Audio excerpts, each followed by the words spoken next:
Welcome to the Animal Wellness Podcast, all about improving the lives of animals with better policies and practices in government and business. Brought to you by Animal Wellness Action, where we believe helping animals helps us all. Here's your host, Joseph Grove. Greetings, everyone, and welcome to the Animal Wellness Podcast. You may have forgotten, but this is the podcast about animals and their wellness. I know it's been a while. I'm your host, Joseph Grove. If I pinky promise that we're going to do better, would you believe me?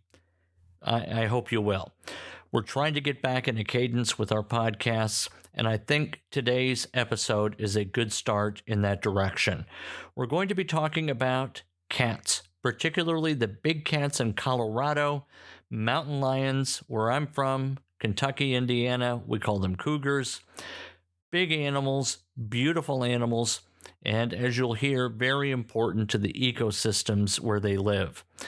We are working hard with a group of other organizations, a posse, if you will, or a cadre, a group, a coalition, to pass a law that would prohibit trophy hunting these animals. It's called Proposition 127. It's the only ballot initiative to help animals right now in the country, and it's critical that it pass. This is the way trophy hunting works in Colorado and why we're trying so hard to stop it. Wealthy individuals, they have to be wealthy in order, I think, to afford this, will pay $10,000 to a guide in the state to kill a mountain lion. The guide has packs of dogs. They put GPS collars on the dogs, other kinds of telemetry equipment, and they send the dogs into the wild until they smell and track a mountain lion. They chase the animal up a tree, keep it up there terrified, and then the guide will say, hey, hunter, and I use that term loosely in this case, come on out and shoot your big cat. So the hunter goes out there, there's his cat. Lo and behold, it's waiting for him in a tree, and he shoots the animal down and takes the carcass to the friendly neighborhood taxidermist.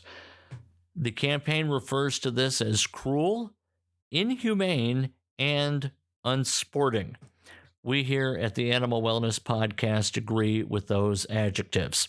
The webinar you're about to hear was recorded recently and features Wayne Pacelle, president of Animal Wellness Action and the Center for a Humane Economy, as well as Samantha Miller, who's running the 127 ballot initiative, as well as Dr. Jim Keene. He is you'll hear, he's an incredible veterinarian scientist.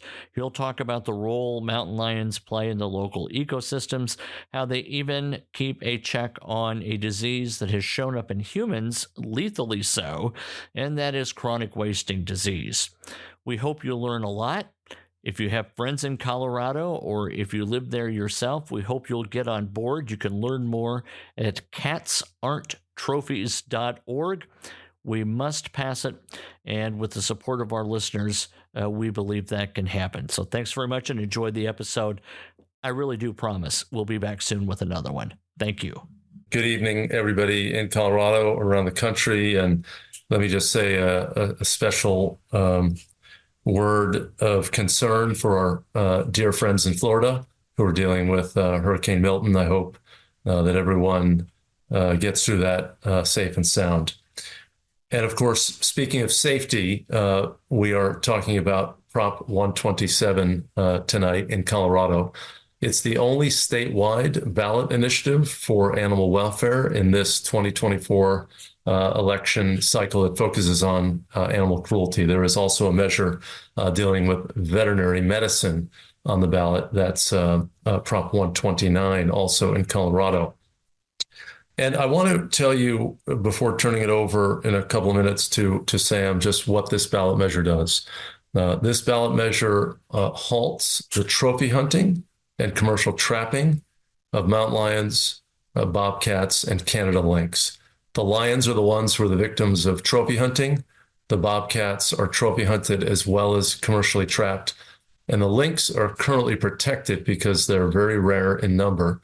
But this ballot initiative would create a new statute that would impose a codification of a ban against trophy hunting or commercial trapping of Canada lynx should they be attacked in the future. This ballot measure qualified because Samantha Miller on our team and Julie Marshall and hundreds of others in Colorado worked on the streets and in parking lots and in every sort of public setting, farmers markets, you name it, to collect 188,000 signatures of Colorado voters to put this on the ballot. So it will be decided. The end of the election is November 5th. The beginning of the actual voting commences just in a few days. All 4.5 million Coloradans get their ballots very soon on October 11th, just 2 days from now. All of those ballots will be mailed to people in all 63 counties in Colorado. And I just want to say a couple of words on why this measure is being or has been initiated, why it's on the ballot.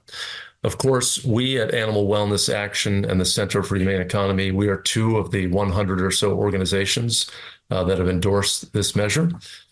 Many of the organizations are concerned about the welfare of animals. And the hunting practices that we're talking about here are cruel and unsportsmanlike based on any kind of fair assessment of the issues.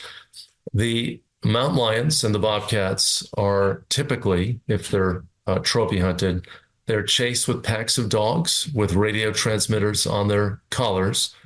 And that chase can go for a few minutes, it can go for a few hours, and the trophy hunter is unable to keep up with the dogs who are racing after an animal. Sometimes the lion or the bobcat will turn and fight the dogs. There's as many as 8 dogs who are conscripted into their part of this, and an open air animal fighting situation can result.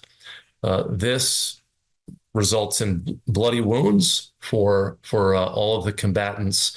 And if the quarry is overtaken, certainly they can be mobbed and killed by the dogs.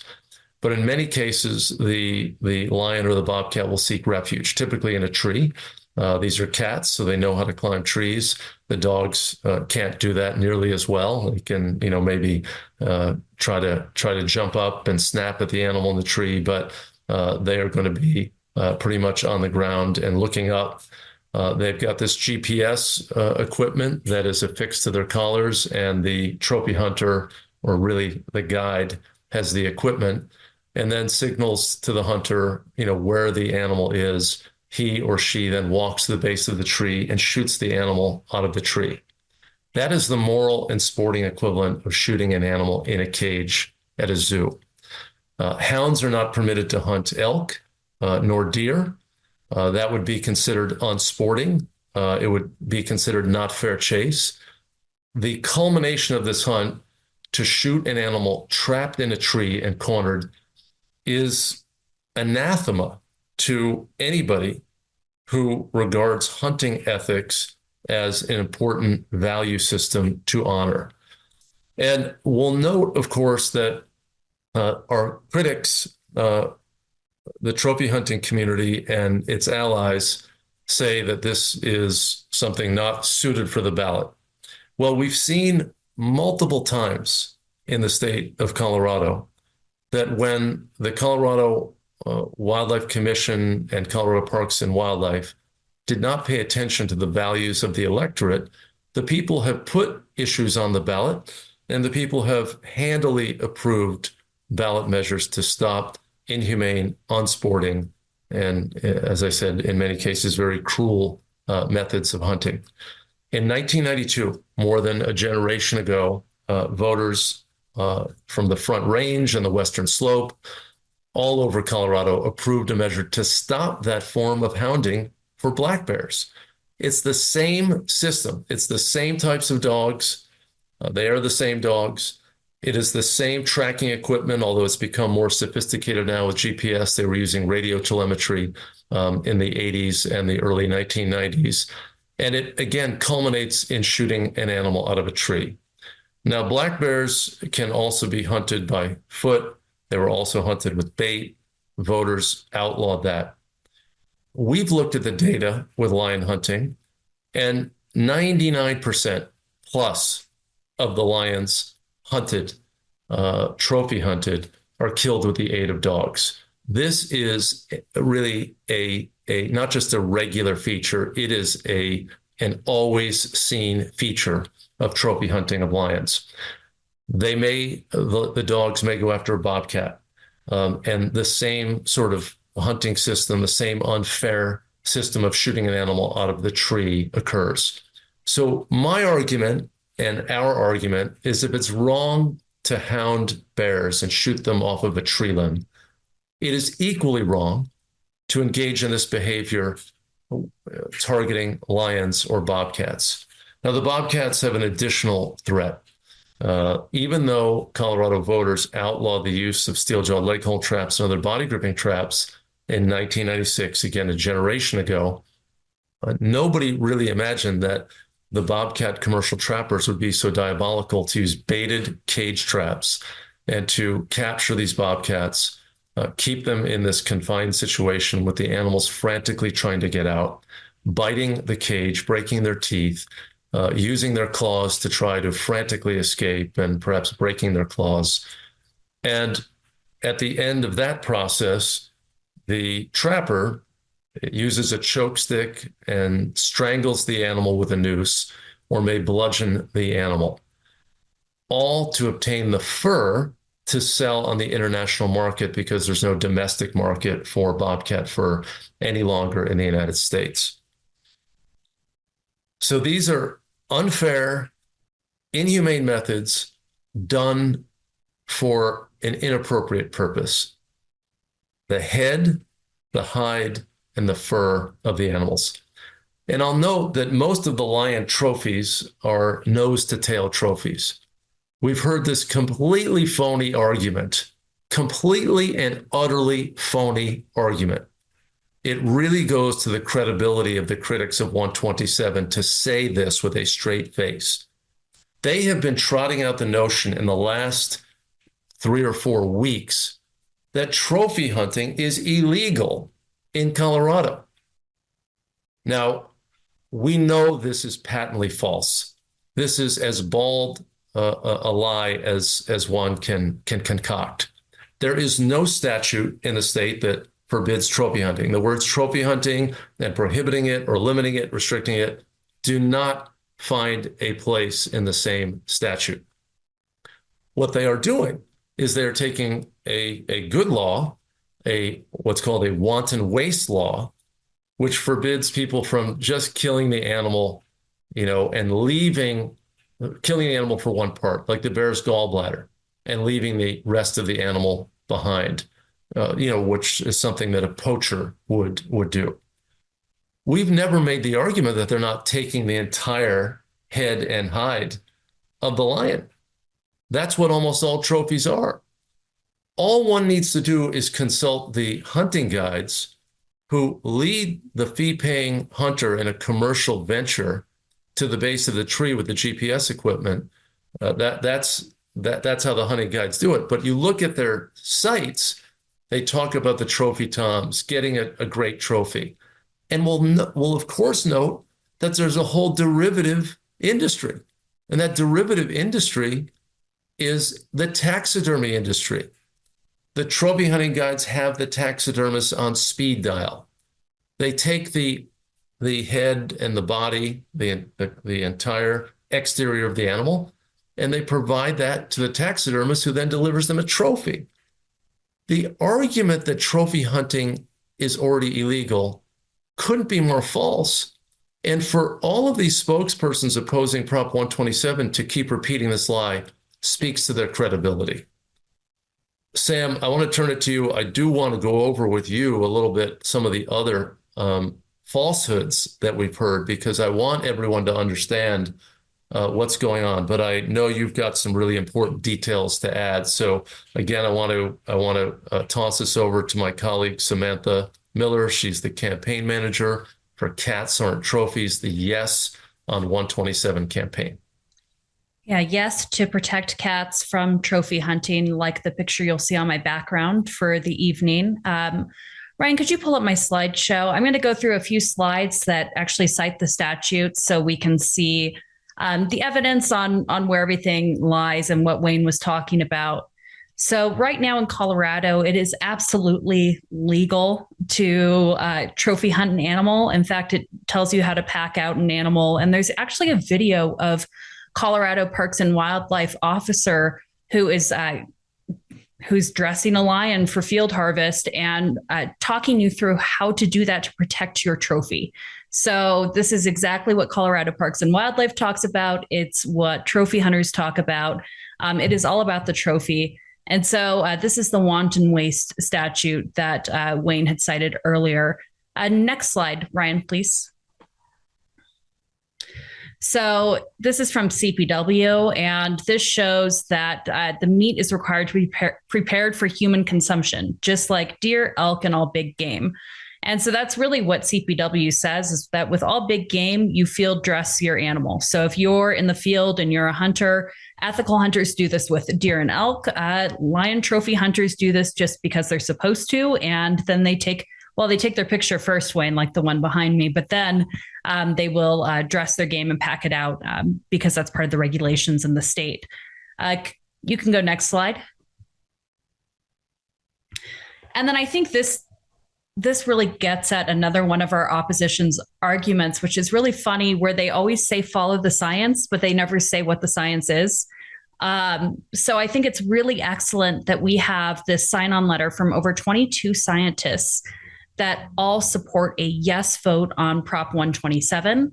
And among those scientists are the former chief of biological services for the National Park Service, the director for the United States Fish and Wildlife Services, or the former director for the United States Fish and Wildlife Service, Dan Ash, and then also Jane Goodall, among many others from around the country and within Colorado. Thank you for showing that. And then, Ryan, we also have a really great spokesperson in the former director of the United States Fish and Wildlife Service, Dan Ash. He actually came out in support of our initiative and filmed a great video, and we'd love to share that with you right now. Are you good with that, Wayne, before I hop in my other slides? Perfect. All right, let's cue up Dan.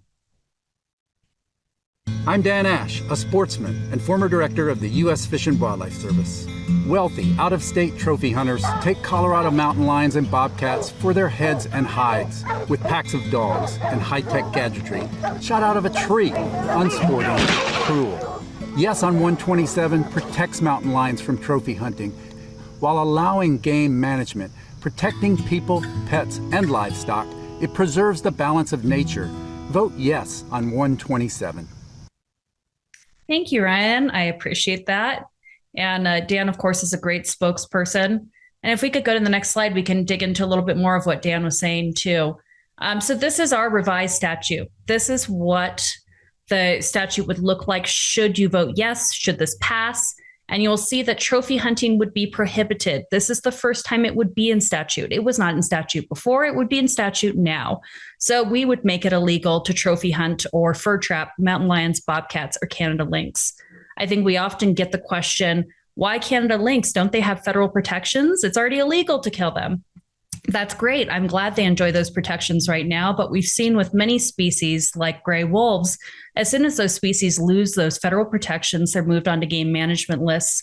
And we believe that in Colorado, Canada lynx should enjoy the same enduring protections as bobcats and mountain lions, which is why they're included in our measure.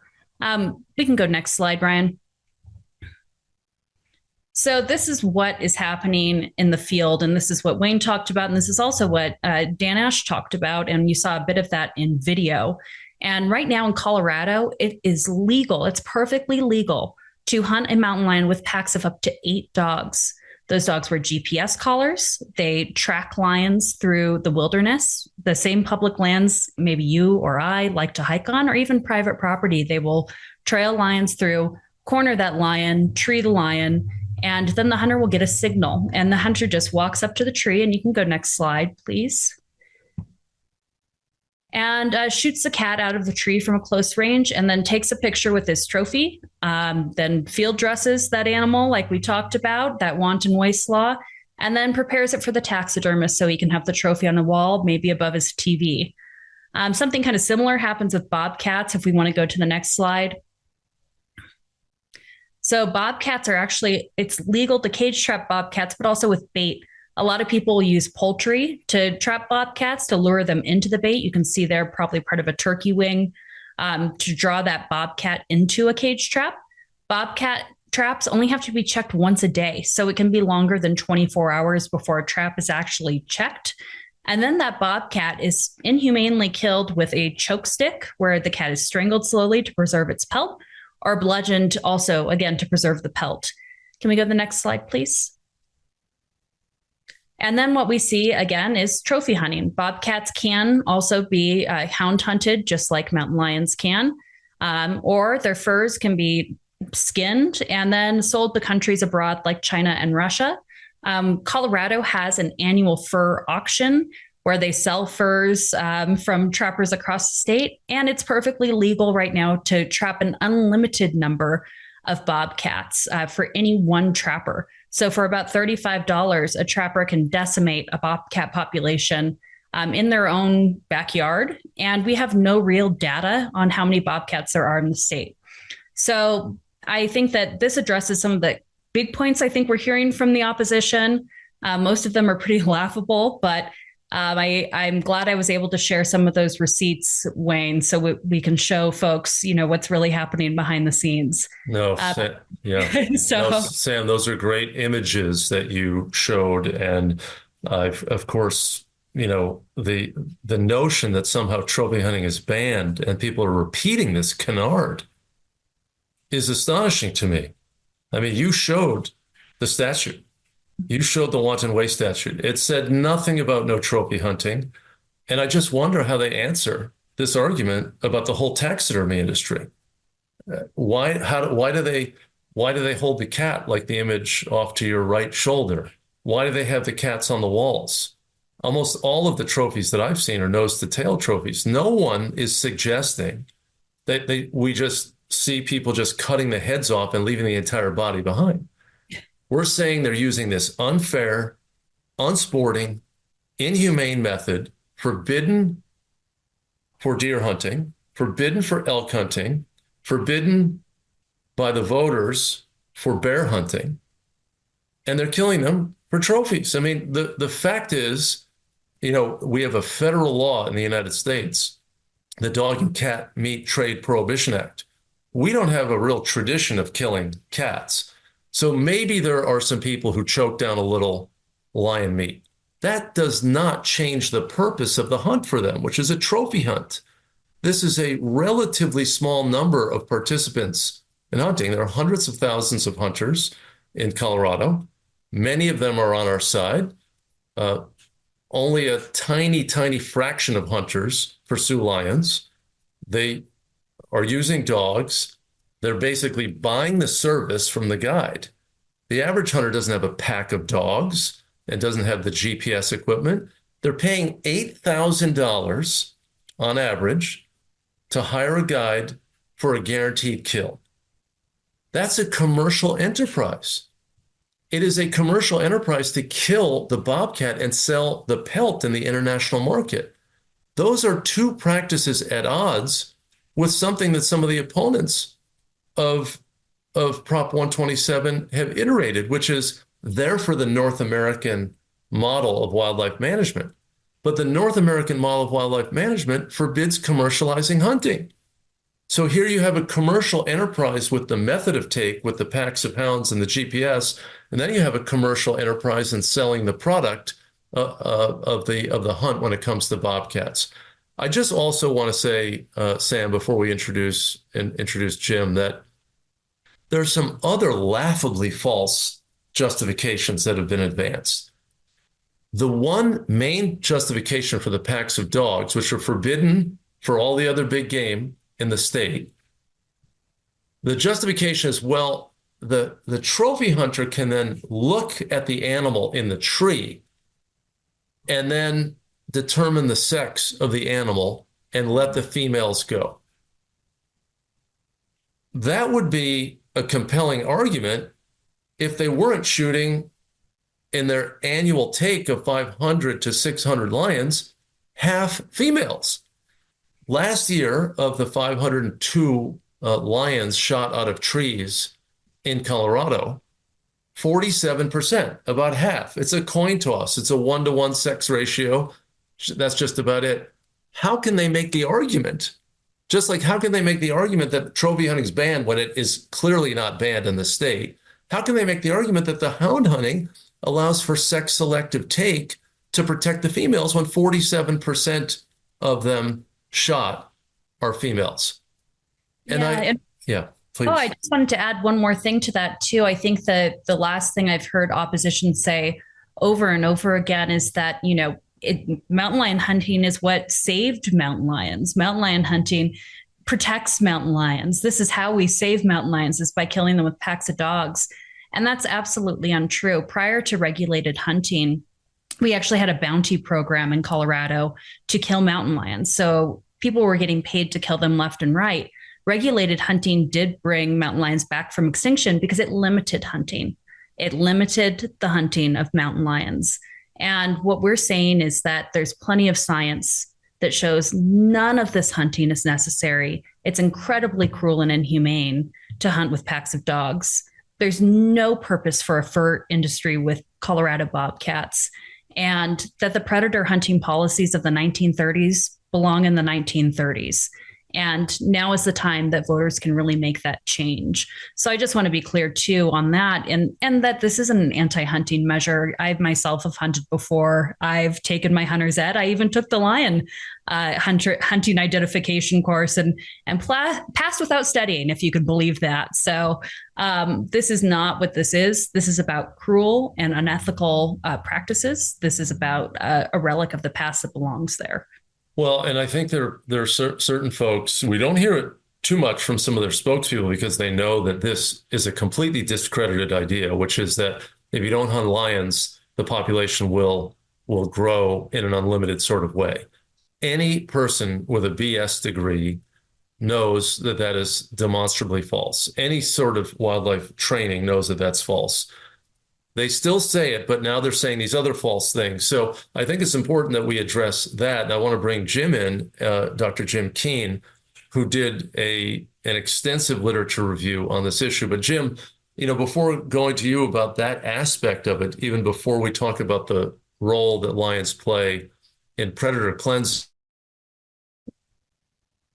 of disease, California has outlawed mountain lion trophy hunting for 52 years. The executive administration of Ronald Reagan, when he was governor of California, forbid trophy hunting of mountain lions. There was an attempt in the late 1980s to bring that back long after Reagan had left the governorship.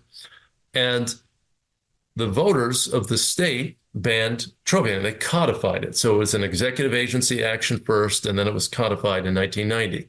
So there's been a ban for 52 straight years. What professional scientists will tell you is that the lion population has been completely stable over this period of time. And what they will also tell you is that the population of human beings is 6 times that of Colorado in California. And California has a little bit more lion habitat than Colorado, but generally comparable, slight advantage to California in the available habitat, but 6 times as many people. And over the last 3 years, an average of fewer than 10 lions were killed by state authorities for conflicts with livestock, people, or pets. 10. Compare that to Colorado, which is killing 500 and then another 60 or 70 for damage control purposes under the existing framework, partly because we know that trophy hunting removes many of the highly territorial animals and creates chaos for the survivors, who then range more widely, have a higher proportion of juveniles in the population because the older animals are killed for trophies. And those younger animals may be less skilled at killing traditional prey, and there may be an enhanced circumstance of coming into conflict with livestock or others. So California, number one, has an incredibly stable population, which disproves this other phony argument about unlimited growth of lion populations. And two, the conflicts are among the lowest in the West, even though California has more livestock, more cattle and sheep than any other state in the country, except for Texas in the West, where in the range where lions are.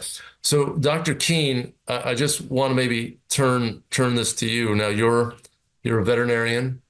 You're a PhD infectious disease specialist, so I definitely want to have you talk a little bit about CWD. But is there anything else you'd like to mention about the issue of lions self-limiting by defending vast territories, and then obviously the prey availability of the lions? Yeah, I think it's pretty well documented for any apex predator, including mountain lions, that their numbers are regulated by how much habitat there is and how much prey there is. And it's different from a prey species, such as deer and elk. They will just, as was shown on the Kaibab Plateau in the 1930s, if you get rid of predators, the deal were just, deer and elk will just take off with unlimited numbers. So their behavior of predator and prey are very different. And as you said, Wayne, as California proves, mountain lions self-regulate their numbers to match the habitat and the amount of prey. And Jim, so let's just pursue that a little bit further, which is that you can have, considerable abundance with the right conditions for a short-term period for deer and elk, but lions, through their active predation, keep an upper limit on those deer and elk numbers, which means lower densities, which means perhaps fewer deer auto collisions, fewer elk auto collisions. There are 200 people who die every year from auto collisions with deer alone in the United States. There are there are hundreds of thousands of accidents. I know in a state like Pennsylvania, which does not have mountain lions, there are 70,000 deer auto collisions every year. 70,000, incredible number. So the lions are limiting the threat to motorists. They're also reducing impacts to forestry and to crops, because deer and elk can themselves depredate on crops. So again, the lions don't eliminate that problem, but they tamp it down. Animal wellness action depends on people like you to complete our work. Our recent victories to protect big cats, spare beagles from pharmaceutical tests, and convince Nike to stop killing kangaroos for shoes would not have happened without the financial support of our donors. Become one today at any amount. Visit animalwellnessaction.org/donate to join our fight against animal cruelty of all kinds. That's animalwellnessaction.org/donate. But I think the other remarkable effect is a study that you did. I think you were acknowledging that you didn't do the primary research, but you were doing derivative research, including from some folks at Colorado Parks and Wildlife, to show of the remarkable predator cleansing effect when it comes to lions and chronic wasting disease in deer and elk. So will you please explain to our audience tonight what the deeper dive is on that issue? Yeah, sure, Wayne. In fact, I have some slides prepared that will cover a little bit of the ecosystem services, let's say, that they provide, and then also some CWD. So should we go into that now?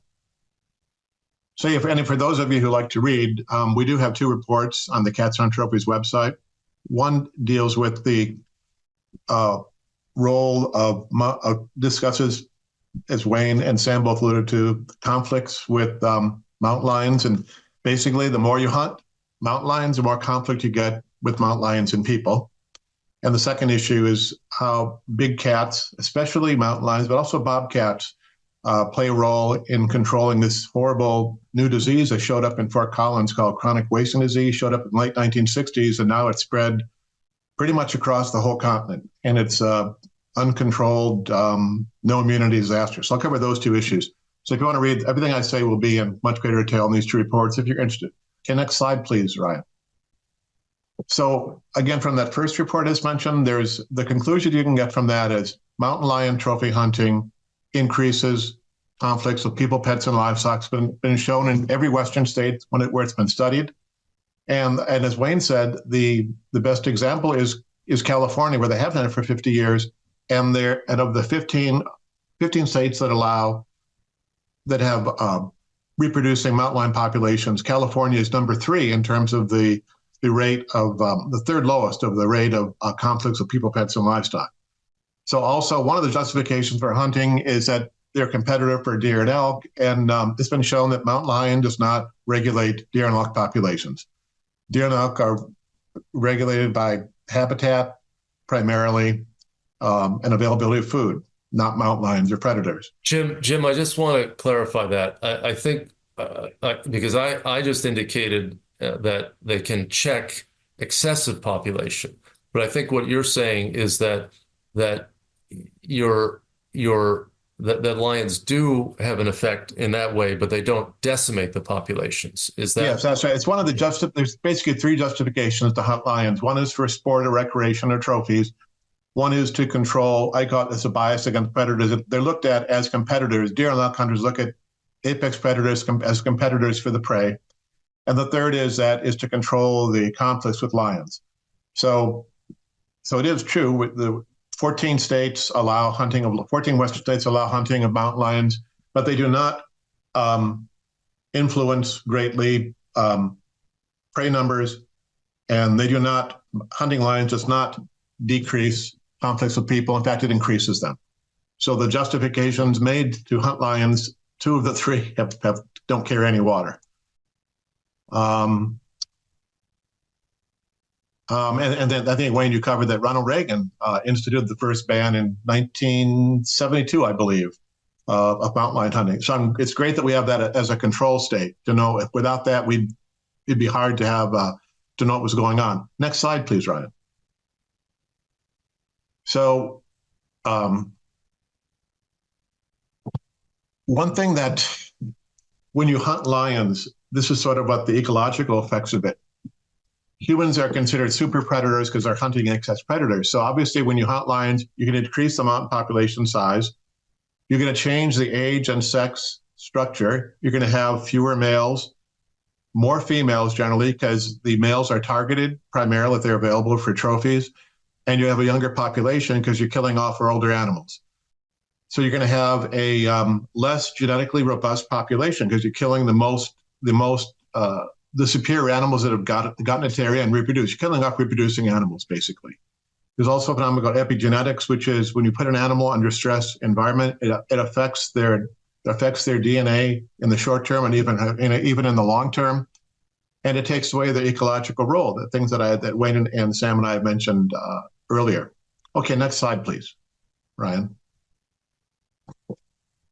So, how do they increase human conflicts when you kill mountain lions? First of all, you're killing off the target for almost every hunter is to get a large tom. The toms are reproducing. They fight to the death to keep that territory. So when you kill off a dominant male through a trophy hunting, subadult younger males are going to move in and they're going to fight over that territory, over the females and the prey on that land. And also the behavior of the prey species, the deer and elk, is going to change because the animal population, the predator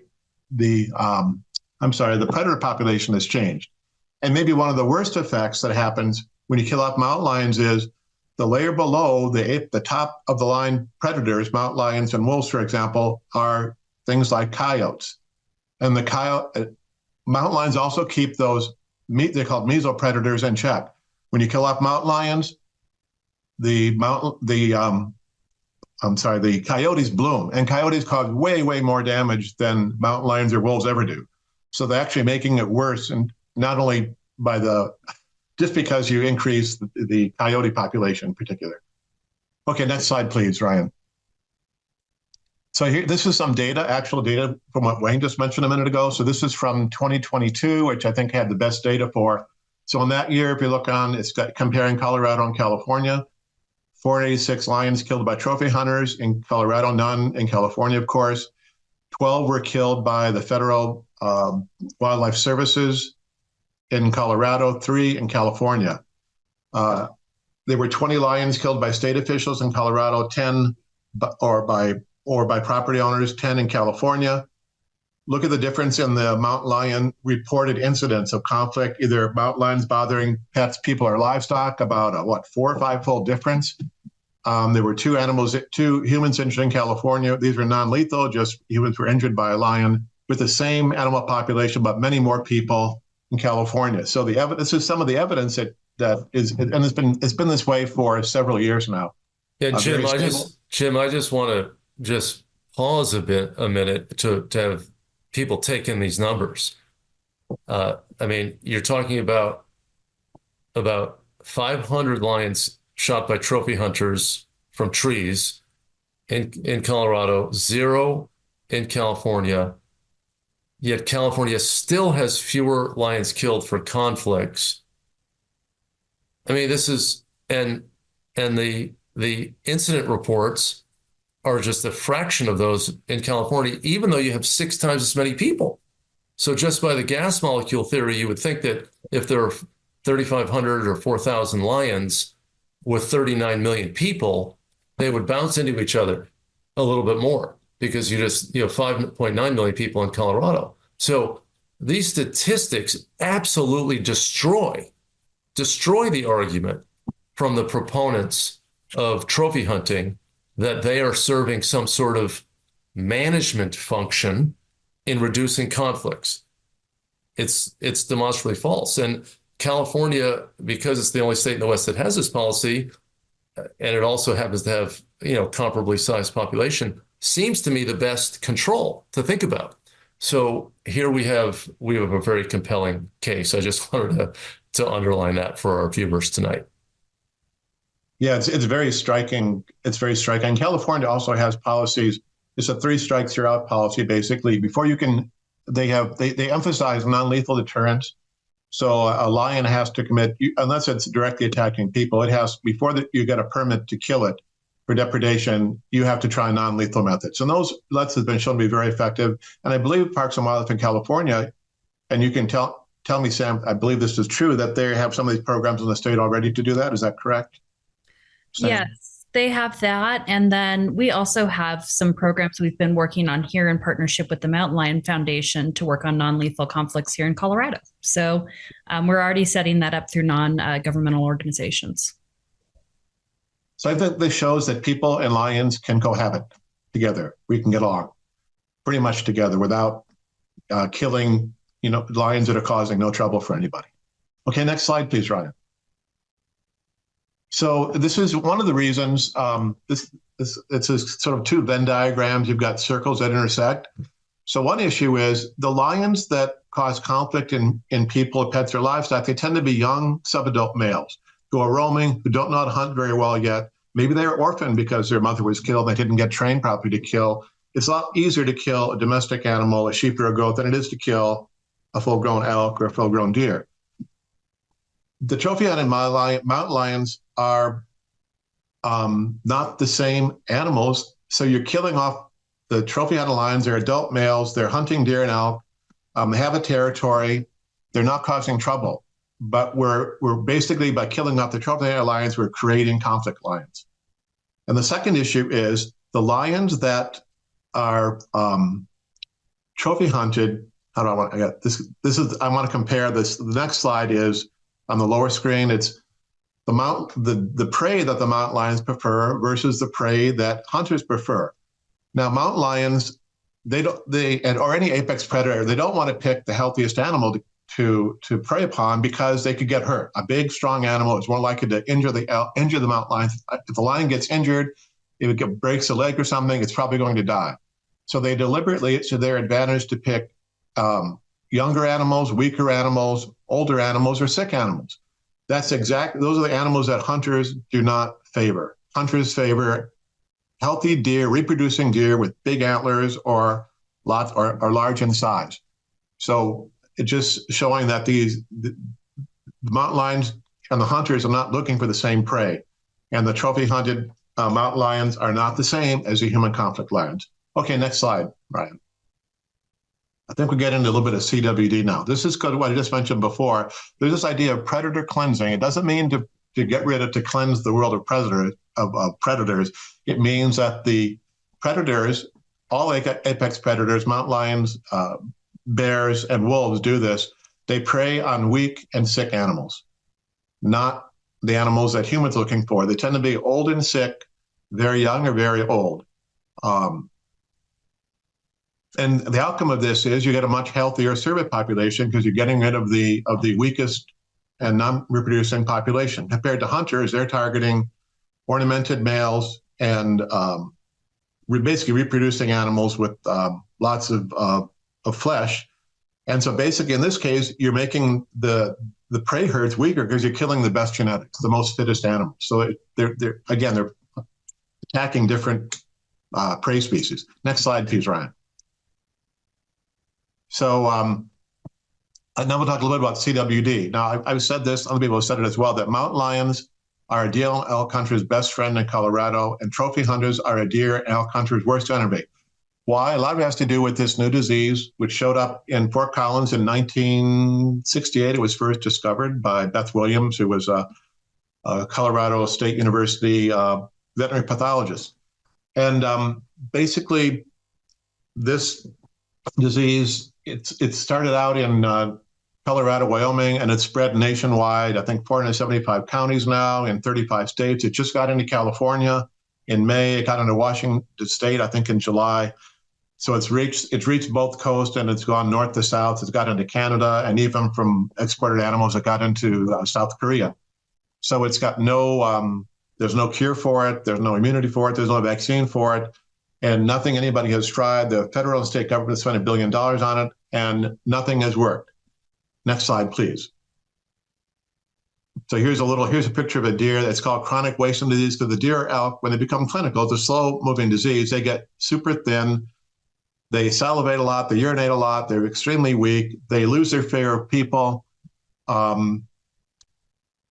Obviously, this would be much easier to kill if you were a predator than a healthy deer elk would be. And of course, if you're a hunter, you're going to avoid these. And one of the reasons is it's a close cousin to mad cow disease, which popped up in Europe about 25 years ago, which turned out to be zoonotic. It's caused by a disease or an agent called a prion. It's a misfolded toxic protein.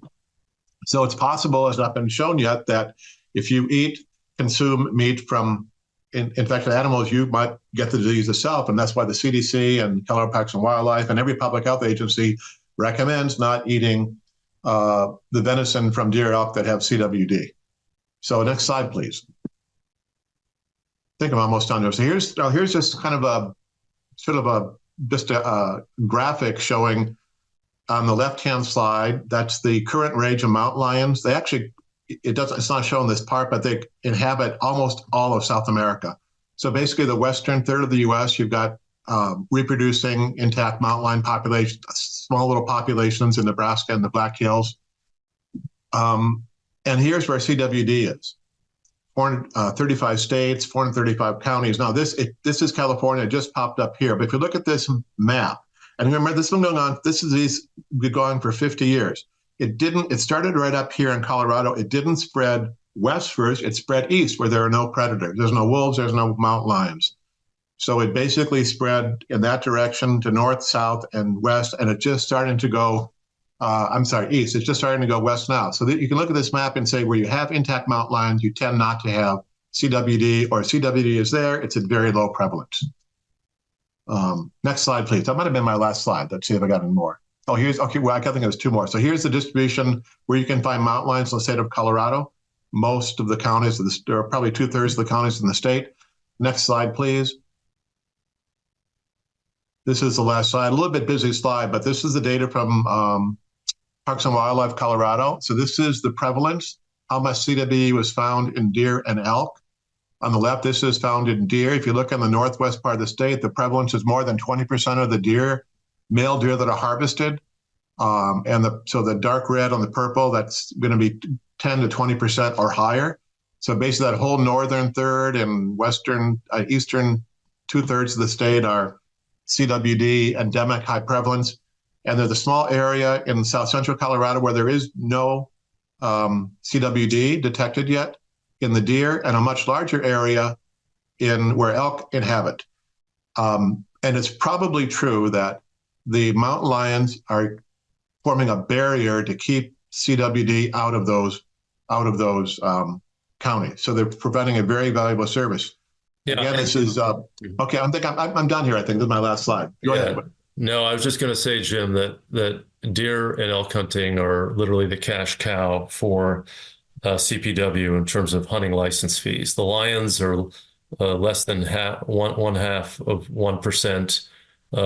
The deer and elk are about 2/3, I believe. Samantha will I think it's about 160 million for the deer and elk, and it's 400,000 for mountain lions. Right. For license fees. So what you're telling us is that this disease has spread. It's incurable. It's infectious. What you didn't mention, I think, but you often have mentioned when you and I have talked about, is that the lions, if the elk or deer is taken, that the prion is almost unkillable, except if it passes through the gastrointestinal system of a mountain lion or some other predator, which is incredible because then it deactivates the infectious protein, which can be in the environment and then infect other animals. But let me just note that there are many people who've studied this issue who say that the progress of this disease arrested really only by the lions because there were no wolves in Colorado. So you look at the overlay of the habitat for lions and the progress of the disease, they were bulwark against that. The thesis is that lions are selectively and preferentially removing the infected animals, reducing the incidence within the population, keeping the population healthier. Some others say where we don't have these predators, the deer and elk population could be decimated in 50 years. So not 5 years, 10 years, 25 years, but in 50 years, and there may be no more deer and elk hunting because of CWD.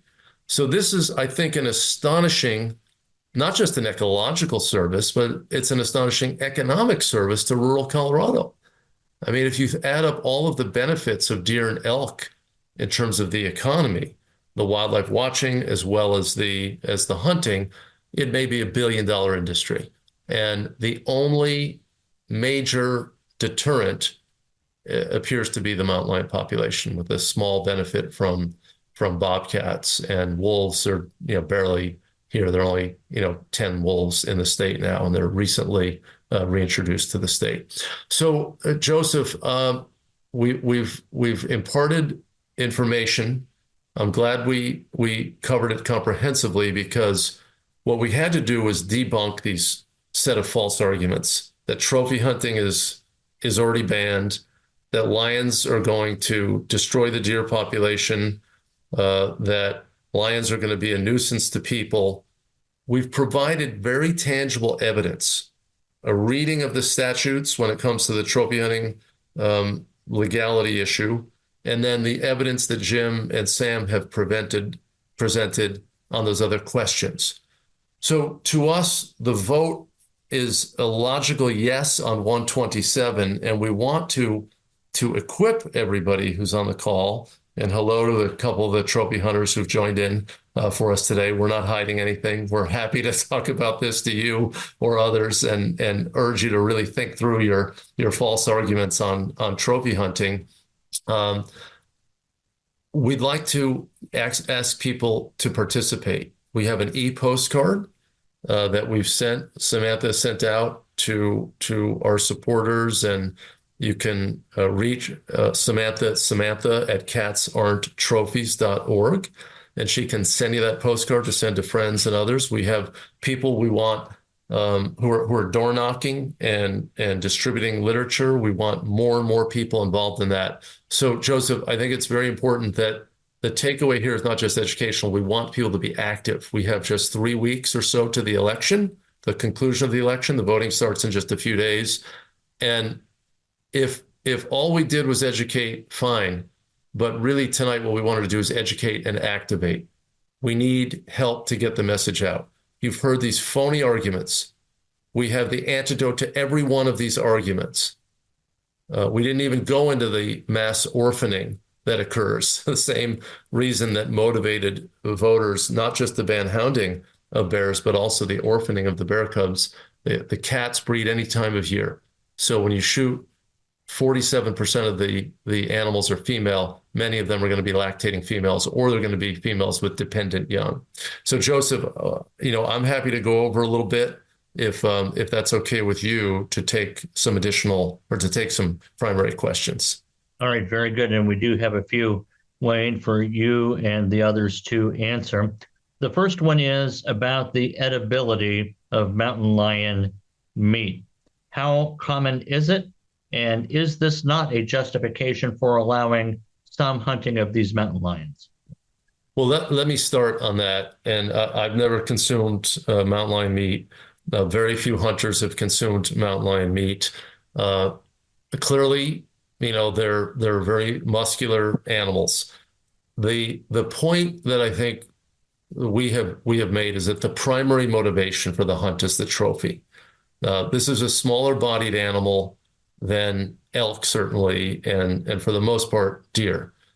We have a history in a meat, in an omnivorous but meat-eating society of eating hooved animals, cows, pigs. Obviously, they're birds. Poultry are consumed. They're not hooved animals, but we consume certain animals that were domesticated for meat. The analog in terms of the wild animals are deer and elk. There are millions of people who participate in hunting in the United States. Deer and elk can fill the freezer for a lot of people. People would argue that this is not factory farming. This is the opposite, that the animals are running around free. And if the animal is killed quickly, then that can be a good choice for people filling their freezer. The lion hunting is small. It's very insignificant, and we simply don't have a history of eating dogs and cats. Now, the fact that a few people may do it, in whether they like it or they're trying to prove a point, does not negate the primary motivation for the hunt.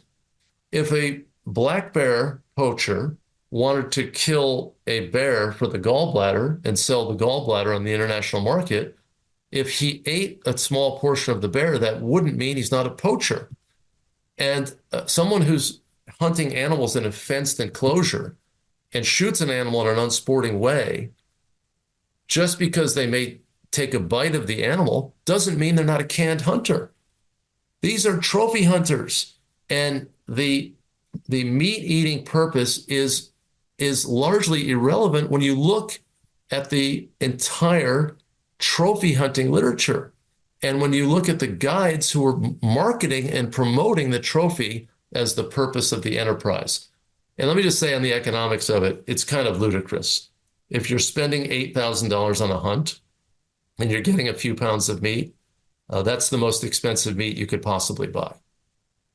Yeah, and I'd like to add to that, Wayne, that, one thing about our movement, which is unique, and it is a true Colorado grassroots movement, and that's that we have members of our coalition that are vegan. We have members of our coalition that are ethical hunters, and we really span across the values spectrum. 77% of Coloradans believe that trophy hunting of mountain lions is plainly wrong. And 88% of Coloradans believe that hound hunting is unethical. And that's from a very recent Colorado State University study. So we are all in the majority here. It's just a fringe group of folks that would like to keep killing these cats with cruel and inhumane methods. Okay. All right. Very good. Thank you both for that. Another question we have is, subsequent to passage of Prop 127, enforcement will be executed by the Colorado Park and Wildlife Department. Are there any concerns or anticipated issues regarding this enforcement? Well, there's already an existing law enforcement program. There are game wardens who enforce the laws of the state. So we would hope that people would abide by them. There will be poachers, and that's what law enforcement is for, to stop criminals from illegally taking wildlife. All right. Another question we have, would someone be able to explain how landowners who have damage from a mountain lion would be able to be compensated for the loss of livestock or other damage the mountain lion causes? What does Prop 127 have to say about this issue? So Prop 127 reclassifies mountain lions, bobcats, and Canada lynx under Colorado statute. And so landowners will be quickly compensated via the legislature with the stroke of a pen. And so it's just a quick change through the legislative session. Yeah, let me just to amplify that. There are very few livestock killed by mountain lions. A very small amount of money has been paid out. With that reclassification, because of single subject rules with the ballot measure, we could not, continue that small compensation program. I'll just say for the record that we at Animal Wellness Action, the other coalition members, support the reinstatement of that program. There'd be no opposition to it. Presumably the ranchers would be for it. The hunting community would be for it. And the coalition behind Prop 127 would be for it. So there'd be no barrier to addressing this issue. And I believe from CPW, there were 3 cattle killed by lions in 2023. That's the data that I saw, 3 in the state. So when you think of the threats that cattle face, weather, disease, that is 99% of the deaths that occur. Deaths from mountain lions for cattle, almost non-existent. And Wayne, just to add to that too, I think we saw with California's data and, just the conflicts can go down. So we could actually see a reduction in conflicts because we're no longer indiscriminately killing animals that aren't bothering anybody.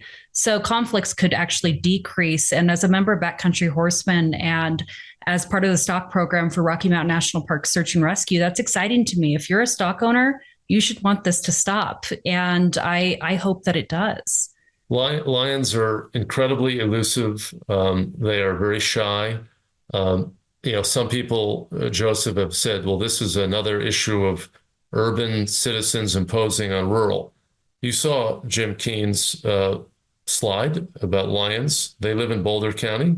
They live in Jeffco on the Front Range. They live in Arapahoe. They live in Larimer. They live in El Paso County, which is Colorado Springs County. Lions live where the people are. Lions are living with urban, suburban, and rural people. And the conflicts are extraordinarily rare. The livestock deaths, especially for cattle, which is the bigger, is the big industry in terms of grazing. It's almost negligible. It's almost unmeasurable. It's so small. So we look forward to supporting the reinstating of that compensation program. There should be no barrier to it, right. and we'll be advocates for it. Great. I'm going to read one more question that will close this out. I think it's a good one. Before I do that, and Wayne can say his final remarks at that point, I want to remind everyone that tomorrow, if you register for this event, you'll get a link to the complete recording. I'll also include a link to the postcard, to the commercial we showed you with Dan Ash. I'll include links to Jim Keen's incredibly well done, very informative scientific reports. Jim, because we've not had a question for you, I threw in an extra adjective to describe your reports. So just as kind of a bone to you for not asking you anything directly. But my final question is this.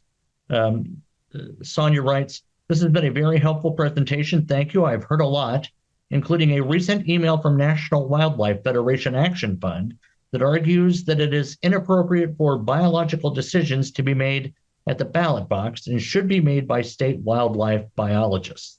California is a clear example of a precedent for wildlife legislative decision making being made at the ballot box. But I wonder if the group has anything more to add in response to that argument. Yes, ballot box biology. Yes. Yeah. Yes, I certainly do. We entrust voters to decide all sorts of issues, right? And we entrust elected officials to decide issues. They deal with tax policy. They deal with health policy. They deal with wildlife policy. I think what some of these folks are saying is that the public is too stupid to decide that shooting a lion out of a tree is wrong. We're the ones who've presented the scientific evidence in this debate. I'm not familiar with reports that have come from the no side on 127 Dr. Keene, who's a veterinarian and a PhD scientist, has done 2 detailed reports. We've had 22 scientists, many of them with field experience with mountain lions in the West, dispute the notion that you must hunt lions to control their numbers. We're still searching for the actual arguments against the measure. They're making a process argument. In this case, citizens submitted 200,000 signatures, not through the normal ballot initiative process, but electronic signatures, to the commission to address this issue some years ago. The state legislature then had an opportunity to decide the issue, and it chose not to act on it. The Colorado Constitution provides a mechanism for citizens to decide these issues. It's used, and I think the founders or the originators of this provision essentially said this should be a safety valve, that when executive appointed commissioners who are non-scientists who oversee the Colorado Parks and Wildlife Department, and when legislators fail to heed the public's will, that this power is reserved to the people. But we're told that somehow there's something so mysterious about this issue and so difficult to comprehend that average citizens shouldn't be able to weigh in. Well, I can tell you that the voters on humane treatment of wildlife issues, the wolf issue was not a humane treatment of animals issue. That was a restoration issue. This is a humane treatment of animals issue. And when voters decided hounding, baiting, and spring bear hunting and gave it a 70% statewide majority, winning in more than 50 of 63 counties, that was ballot box biology. That was the citizens of the state saying, you guys are captured by this trophy hunting group, and we shouldn't permit these unfair, inhumane, unsporting methods. And then the same thing happened 4 years later with inhumane traps. Countries across the world have outlawed steel-jaw leg hold traps. The fur industry has been in decline. Why are we setting these landmines for wildlife to kill animals for commerce, which is against the principles of the North American wildlife management model? So the voters have already decided this. And I think that they're smart enough not only to recognize the history of this issue, that when you exhaust your administrative and legislative options, that's when you go to the ballot box. It's only the 3rd time that a humane treatment of wildlife issue has gone. It's 2-0 so far, and we'll see in 3 weeks or so how this one is resolved. This is not a regular occurrence. It's reserved for extraordinary circumstances. And I think all that people need to do is see that these animals are shot out of trees, and the average person can make a judgment that that's unfair and it's inhumane to chase them with the dogs and attack them with the dogs. So, Sam, did you want to add anything to that? Absolutely. I think that the question that we pose to the voter is a values-based one. And we've provided plenty of science to justify making that values-based decision. And when you see how these animals are killed, it's plainly wrong. And we know that science supports a yes vote on 127, and that this practice is completely unnecessary and has no place in Colorado. And so I would add. Go ahead. Yeah. No, I just want to say, the opponents throw out science even though they've brandished none. I mean, it's a word that's used, but there's not a lot of evidence to support it, to buttress the case. Science is not a monolithic thing. There are many types of science. Jim has 2 scientific degrees, one in veterinary medicine and the other in infectious diseases. Those are different sorts of sciences, right? So there's animal welfare science.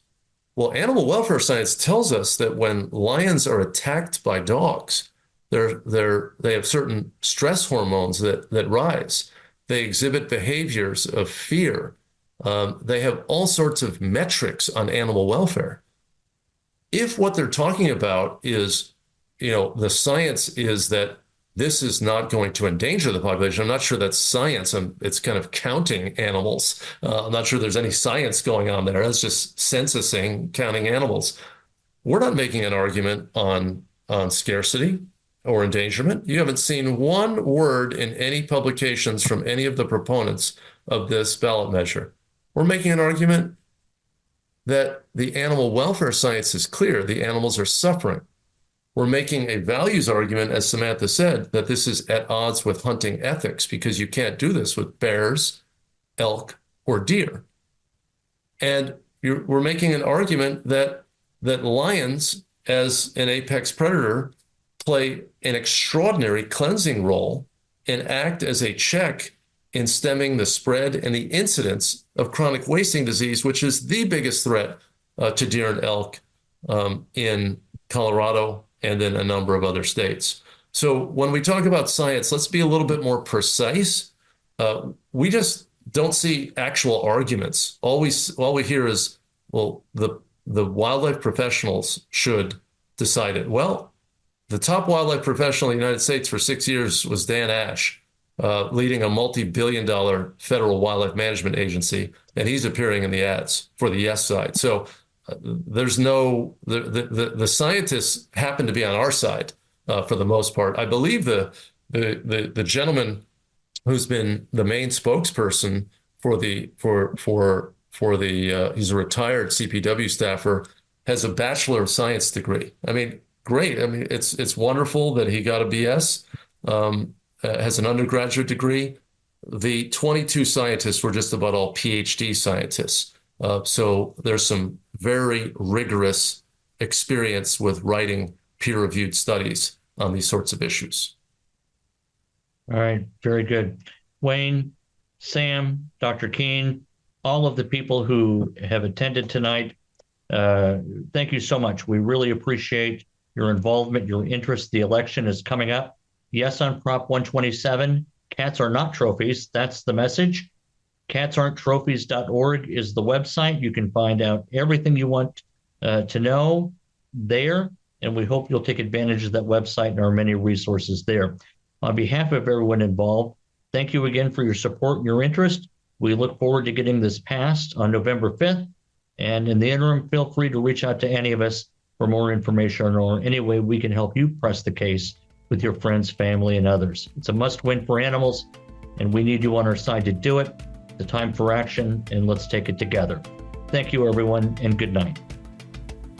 Thank you for listening to the Animal Wellness Podcast. Please be sure to subscribe so you don't miss an episode, and follow Animal Wellness Action on Facebook, Twitter, Instagram, and LinkedIn. To stay current with all of our news and information, and to take action to help animals, sign up at animalwellnessaction.org. Until next time, remember that helping animals helps us all.